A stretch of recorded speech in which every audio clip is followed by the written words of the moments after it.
préparation de sol, pour le tournesol, où il y avait du régras qui a été ensilé. Donc en préparation de sol, dans les précédentes vidéos, vous avez vu qu'il y a eu le passage du déchômeur à dents, le passage du déchômeur à disque, et là je suis en train de passer l'air rotative. Donc là pour l'air rotative, on est sur un travail qui va pas très vite. Je suis entre 3 et 4 km/h, ça tire beaucoup, ça consomme pas mal de gasoil, je suis autour de 20 litres à l'hectare, mais on est obligé de passer par là pour avoir une préparation de sol assez fine pour le tournesol et un rapide sol suffisant. On va voir tout à l'heure la différence du travail que ça fait. Donc la herse rotative elle est passée. Donc là la herse rotative c'est une herse Amazon, une Cultimix. Elle va bientôt avoir une vingtaine d'années. Et là le tracteur devant, donc je suis avec le 724. Peut-être que c'est un peu limite en puissance, mais le travail se fait quand même. On prend son mal en patience, mais ça va bien.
On va aller voir le travail que ça fait. Donc là je l'ai arrêté. Donc si on prend la différence, donc là il y a eu le passage de déchômeur à disque en fait. On a encore quelques grosses touffes d'herbe comme ça. Si vous avez regardé la première vidéo où quand je passe le déchômeur à dents, vous avez à peu près la grosseur des premières touffes qui sont très longues en fait. Après les disques, ça les a découpés. Et là, si on veut, la herse rotative, donc là on est sur le rendu de la herse rotative, on se retrouve plus qu'avec des petites comme ça, qui ont les racines à l'air pour le faire crever. Puis après, du raiegras, s'il a encore les racines bien mêlées à la terre, il peut repartir. Je ne sais pas si on voit bien la différence là. Je pense qu'on voit la différence. On voit bien la différence en fait là du travail. Bon, après vous le verrez au drone sinon, la différence. Et là donc du coup la herse rotative, donc elle a un rouleau paquaire derrière. Et puis là, je sais pas si on va le voir. Là où il y a ma main là, en fait, on a ce qu'on appelle une barre niveleuse qui sert à bien niveler la terre. Donc ça, on l'a rajouté cette année. Avant, on ne l'avait pas. Et en fait, la herse rotative, elle faisait que de faire des buts. Il y avait plein de buts. Puis on n'arrivait pas à trouver pourquoi elle faisait ça. Donc du coup, une fois j'avais une barre niveleuse sur une herse rotative de 4 mètres. On l'a recoupée pour en faire une de 3 mètres. Parce que vu que la herse rotative a se replie, ça fait 2 fois 3 mètres. Et après, du coup, on l'a mis, on a essayé sur un côté. Sur un côté, on a vu que ça faisait du bon travail. Donc du coup, j'en ai racheté une autre. J'ai racheté une autre barre de 3 mètres d'occasion que j'ai trouvé sur le bon coin. Et du coup, maintenant, ça fait vraiment un beau travail, bien fini, bien plat. Et donc, voilà. Donc après, elle est entraînée du coup. Donc là, il y a les boîtiers là, avec les cardans là.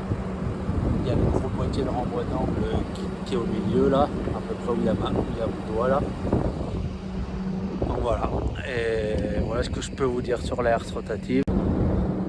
Du coup, pour le réglage de la herse rotative, donc là où il y a ma main, il y a des axes en fait. Plus on va relever l'axe dans les trous là. En fait, plus la herse rotative, elle va descendre en bas. Donc là, on est vraiment réglé au minimum. Donc on est en hauteur, on est le plus haut possible parce qu'en fait, en plus, on a changé les dents l'année dernière, donc les dents sont encore assez grandes. Donc ça travaille beaucoup, ça brasse beaucoup de terre. Et après, donc on en a un là. Et après, on a un autre là. Donc, pour régler en gros la herse rotative, il faut mettre les 4 axes à la même hauteur. Alors sur les deux dernières vidéos que je vous ai présentées, les parcelles en fait elles sont exploitées au maximum de leur potentiel depuis une vingtaine d'années en fait. Il y a 3 cultures en 2 ans, c'est-à-dire que la rotation sur ces parcelles, donc c'est du blé. Ensuite le blé, du coup on ramasse la paille tous les ans, tous les ans on ramasse la paille pour les vaches. Après le blé, fin août, on sème un raiegras. Et le raiegras, après, du coup, on l'enfile comme on a fait là, fin mars, début avril. Et derrière ce raiegras, on sème un maïs. Et après le maïs, on ressemera un blé. C'est-à-dire que ces terres, elles sont quasiment toujours ensemencées. Il y a peut-être qu'environ un mois durant l'été où ces terres ne sont pas ensemencées. Donc, c'est des petites terres, c'est un peu aussi ça. On essaye vraiment de tirer un maximum de potentiel de ces petites terres, que ça peut être des terres quand elles ne sont pas, si elles ne sont pas irriguées, nous on a de la chance de pouvoir irriguer autour de la ferme, mais si on n'irriguait pas par exemple en blé, on pourrait sortir des années 60-65 quintaux, et avec un coup d'irrigation selon la météo, on peut réussir à sortir 80 quintaux. Et ce qu'on fait dans ces terres, c'est que depuis 20-25 ans que mon père il est installé, en fait, on rapporte tous les ans, on rapporte entre 30 et 40 tonnes de fumier à hectare. Donc on a réussi à bien augmenter les taux de matière organique dans le sol. Aujourd'hui, on a des taux de matière organique qui sont autour de 4 points, donc ce qui est assez élevé. En fait, plus on a un taux de matière organique élevé, en fait, c'est de la réserve utile en plus pour le sol. C'est-à-dire que les sols vont s'assécher moins vite en période de sécheresse. Donc voilà. Et du coup, comme c'est des petites terres qui se travaillent facilement, c'est aussi pour ça qu'ils ne noient pas l'hiver. En fait, on se sert de ce type de terre pour produire de l'herbe l'hiver. Ce qui ne peut pas être fait dans tous les types de sols, parce qu'on a des terres qui sont argileuses après, pour les remettre à engarer au printemps, c'est très très compliqué. Hein. Comme je vous ai fait voir, je ne sais pas si vous avez vu la vidéo où j'ai tout découvert dans ce type de terre-là argileux, ça serait quasiment impossible à faire, puisque ça serait des terres humides où on aurait du mal à aller ramasser l'herbe à cette période. Les terrains ne supportent pas des charges aussi conséquentes. Là, on essaye vraiment de tirer le maximum de terre en gros à faible potentiel pour aussi valoriser, faire de l'herbe de qualité, valoriser cette herbe au niveau des vaches laitières et faire de l'herbe de qualité pour en fait acheter le moindre concentré possible. Donc si on va par là, en fait on arrive à produire de l'herbe de qualité sur l'exploitation sans réduire la surface de céréales qu'on va livrer à la coopérative par exemple. Ou là ça va être du tournesol, ou il y a dans l'autre parcelle ça va être du maïs en silage pour les vaches. Mais voilà, on n'est pas obligé de garder l'herbe dans ces parcelles et on peut refaire une culture derrière. Et du coup, pour la méthanisation, en fait, on est reparti dans la même démarche que pour l'élevage, de semer en gros des cultures. Donc, à la place du régras, en fait, c'est du seigle. Parce que le seigle, il va faire beaucoup plus de fourrage pour la méthanisation. Donc, en gros, on est reparti sur cette démarche-là, de valoriser des terres à faible potentiel de céréales, en essayant de sortir de la matière à la sortie de l'hiver et en ressemant une culture derrière. Donc là, derrière les seigles, vous verrez, je vous présenterai en vidéo, je vous présenterai l'ensilage et tout.